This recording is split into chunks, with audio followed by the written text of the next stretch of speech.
जब सप्तर्षि भवानी जी के पास पहुंचे और उन्होंने छल के साथ शिव जी के बारे में बात की और उन्होंने कहा कि नारद के उपदेश के चक्कर में तुमने शिव विवाह की प्रतिज्ञा कर डाली।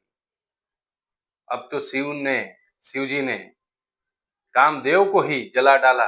अब तुमको उनसे विवाह करके क्या प्राप्त होगा? तब पार्वती जी ने मुस्कुराकर देवताओं को जो जवाब दिया, पार्वती जी ने कहा कि वो तो हमारे नजर में हमेशा योगी थे, काम की तो कहीं जगह ही नहीं थी और उन्होंने कामदेव को नहीं जलाया। आपको इस प्रसंग को कुछ ऐसे देखना चाहिए कि अगर आग के पास ठंडक पहुंचेगी तो नष्ट होगी ही, वैसे अगर योगी के पास काम पहुंचेगा तो उसका नष्ट होना सामान्य बात है।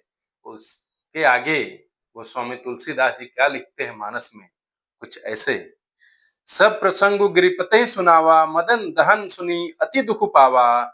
बहुरी कहरु रति कर बरदाना, सुनी हिमवंत बहुत सुख माना। उन्होंने पर्वतराज मुनियों ने पर्वतराज हिमाचल को सब हाल सुनाया।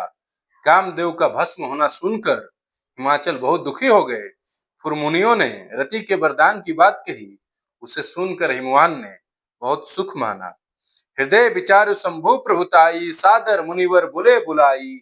सुदनि सुन खतु सुघरी सोचाई, बेगी वेद विधि लगन धराई। शिव जी के प्रभाव को मन में विचार कर हिमाचल ने श्रेष्ठ मुनियों को आदर पूर्वक बुला लिया और उनसे शुभ दिन, शुभ नक्षत्र, शुभ घड़ी का शोध करवाकर वेद की विधि के अनुसार शीघ्र ही लग्न निश्चय कराकर लिखवा दिया।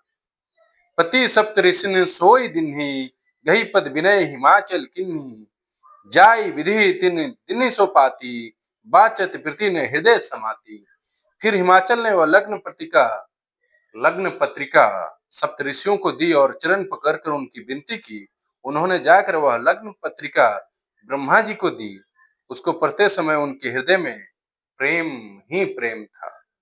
लगन बाची लगन बाची अज सबहि सुनाई, हर से मुनि सब नर समुदायी। सुमन वृष्टि न बाजन बाजे, मंगल कलश दिशि दशि साजे।